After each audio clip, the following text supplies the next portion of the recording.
One of the key strategies used by the left and specifically by the communists and the socialists in South Africa, whenever we talk about the persecution, the discrimination, as well as the genocide of white people in South Africa, is either to completely ignore the definitions of genocide. And we have discussed that now to death on the channel. But I feel like with every single video, it is so important to just go over it again so that people understand, because there's always new people coming in. So for those of you that's already heard it, I do apologize, but you need to understand genocide not as an event, but as a process. What you saw in Rwanda on the night where 500,000 Rwandans lost their lives, that was the culmination of years of buildup where people were dehumanized. Slowly but surely, people were sort of galvanized into their hatred of one group over the other. And eventually that is the outflow that you saw. The other problem with genocide is people think of genocide only in the way of murder, which it is not. Genocide is effectively the removal of a group by any means necessary. So you can do this through economic hardship, making it as hard as possible for that group to actually exist economically within a specific region. You can do it with force. You can do it culturally, so just erasing the culture of the group. The Bala Bala Act is a great example of this. The Expropriation Without Compensation Land Act is a great example of this. Basically, when you have a government that is dialing up the temperature constantly on one group of people, purely based on the race of that group of people, that is a form of genocide. It doesn't yet have to be that this group is being slaughtered en masse, but you'll see in a second why even that definition, if you want to go by that sort of narrow definition of genocide, South Africa is still guilty of that. But then you can also have genocide where the government is aiding in the genocide by not necessarily, killing people, but by feeding the rhetoric of the otherness of those people. So blaming those people for every single one of their failures, making sure that the country understands, the majority understands that this minority is the reason for all of the failures of their country, for all of their suffering, because that still creates the otherness that you ultimately need in order to galvanize. This is what Hitler did with the Jews. Slowly but surely, he galvanized the people of Germany into looking at the Jews not as people, but as rats, as a vermin, a rodent that needs to be carved out, because once that rodent is carved out of their society, they will flourish. And that's literally what the ANC does. They call it things like whiteness. They call it things like previously advantaged. But it ultimately boils down to white people are the cause of all of your problems. And if we can remove these white people, then things will go a lot better. But ultimately, as these calls are going in, one of their favorite defenses against this is to quote the murder rate of South Africa and just say, we're just a murderous country. People are just murdering each other left, right, and center. This isn't a specific problem for white people alone. Or if we're talking more about the persecution and the discrimination against white people, they will very often quote things like this. Rahul SA with 456 likes on his post. This is not the first time that he's posted this. He quotes this. And that, of course, is their favorite go-to. They will always say, well, look at this. Look at how amazingly well Afrikaners and white people in South Africa are doing. They're clearly the highest earning group in South Africa, and they have the lowest unemployment rate of all South African groups. So just look at how amazing things are for this group. Now, the exact data that he gets here comes from the Stats SA themselves, who have released a paper on this that basically just break down how much every single group in the country is earning. And that, of course, according to them, justifies all of the discrimination and all of the hatred against white people. Because if white people are doing so very well and everyone else seems to be struggling, then clearly that is evidence that the white people should be hated and that we are justified in passing discriminatory laws. And look, we can debate about the 143, 144 race laws in this country, as many like to do. They like to nitpick and say, it's 143, right? But some of these are benign laws that don't even have an impact. Well, we can just look at the top three. BEE, Employment Equity and Affirmative Action. Those are the most discriminatory laws in the world, and South Africa happens to be the only country on earth that applies these laws not on the majority, but on the minority, which is absolutely nonsensical. As I've explained to you in the past, you have 2.1 million working-aged white people in South Africa. Even if you removed every single one of those jobs, you bring unemployment rate for black people down to 25 million people.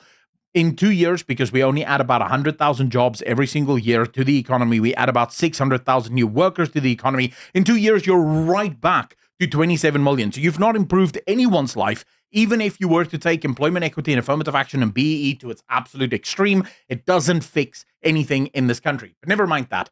Let's just look very quickly at the actual first call of genocide in South Africa. You go over to Politics Web, and in 2018, they posted this: the actual murder rate of the country versus the murder rate of white Afrikaner farmers. Why is it important to look at per capita? Why is it important? Why do we break down crime statistics out of 100,000 people? Because when you have a group of, say, 1 million people in a country, and you have a group of, say, 30 million people in a country, it's not going to be feasible to just look at the overall amount. So what they like to do in South Africa is say, there's 19,000 murders that happened in 2026, 2027. It's much higher these days, but there's 19,000 murders. So the measly 66 murders that happened of white farmers in 2016, 2017 clearly doesn't even match the amount of black people that lost their lives. Well, that's why we do it per capita. That's why we normalize it for the size of that community. And when you actually do that, you find that in 2016, 2017, the rate per 100,000, so per capita murders in South Africa, was 34 out of 100,000. For white Afrikaner farmers, it was 52.8. So nearly double the national average. Then you go to 2026, 2027, white heads of households on farmland in 2026, right? And you find that it was 47,000. Today, by the way, it's just over 32,000. So you can clearly see how many white Afrikaner farmers have already been chased off of their land or out of the country. But there you have 51 murders that took place there, and the rate there is 108. For the rest of the country, by the way, it was 50. For the rest of the country, it was 34 out of 100,000. For white households and white farming households, it was 108 out of 100,000. That makes being a white farmer in South Africa one of the most dangerous jobs in the world.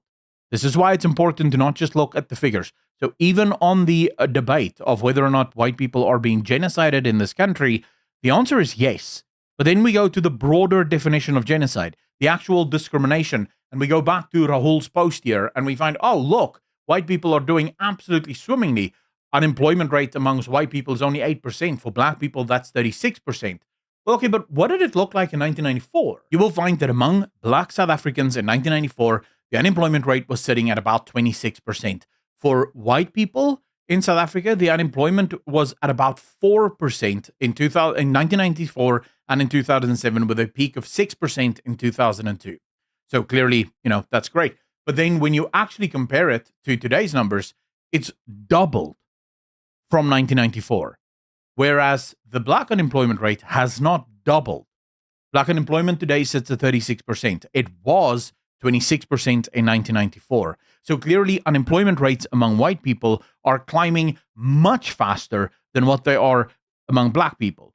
So the life is getting worse faster for the white population of South Africa by double the amount than what it is for black South Africans. And that's just in the data, right? That's just data. We don't have to talk about ideology here. We can literally just look at the current ideological implementation of laws in this country versus white people and see that it's having its desired effect. They're pushing white people out of the working environment.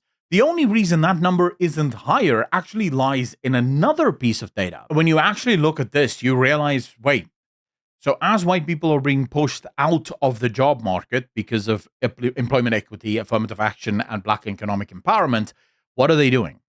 Well, they're using the education that they got because their parents focused and prioritized education to start their own businesses. The national average for own business for self-employed people is around 10.6%. For white people, around 38%. of white people work in their own businesses. They've started their own businesses. There's nearly triple the rate for every other racial group in South Africa. That again tells you that that number should be a hell of a lot higher if it wasn't for the fact that every single time this government passes a new law, every single time this government pushes a new piece of legislation that makes it even harder for white people to operate in this country, the white people find a way. Now, I don't want to take anything away from black people here, because when you actually look at the informal sectors of South Africa, black people are starting their own businesses as well, desperately trying to survive and desperately trying to make things work. The big issue in this country is that the black economic empowerment, affirmative action, and employment equity is actually making their lives worse as well. And the question has to be, at some point, how long do we continue down this road? How long do we continue to do the same thing over and over and over again since 1994 with BE, affirmative action, and now employment equity without any results? The results are only ever getting worse. In 1994, there were around 26% of black people unemployed. Today, that's 36%. And that's the official employment numbers, not the unofficial, which actually puts it at closer to 45%, where you have youth unemployment has doubled by a lot among the youth of South Africa to now sitting over 60%. You have an economy that hasn't grown in forever. You have a business sector that is dying every single day. You have a government that is continuing to dial up the tax brackets because it's trying to literally get blood out of a rock. And we just keep doing the same thing. The lefties and the communists and the socialists in this country just keep telling us that, hey, no, you don't understand. Just a little bit more discrimination and we'll make this work. Ladies and gentlemen, it cannot work. And the big issue in this country, the main issue in this country, is that every single time we complain about this, every single time we say, hold on, this isn't how it's supposed to work, we're met with, you're a racist. You're an evil racist. You're a benefactor of apartheid. Shut the hell up. We're fixing the country. We don't need you racist whites here telling us what we can and cannot do. And yet, every single time they need money, they come to us. They tax us. They take our crap. But we're the ones that should foot the bill for all of their idiocies. And we should just go around quietly for fear of what? Being called racist? I'm sorry. I'm no longer afraid of that. Call me whatever you want. You have failed this country. You are parasites on the living, breathing heartbeat of this country, and you are holding everyone back. Not just white people, everyone. You are holding all of us back.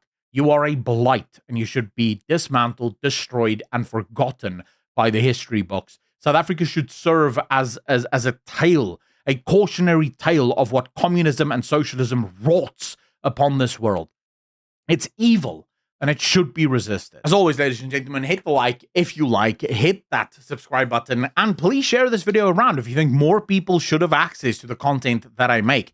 As always, thank you so much to all of the patrons, as well as the YouTube channel members, for continuing to support this channel. Link in the description down below for patrons. Join button right below this video for all YouTube channel members. Be good to each other, be kind to each other, and I will see all of you in the next one. Peace.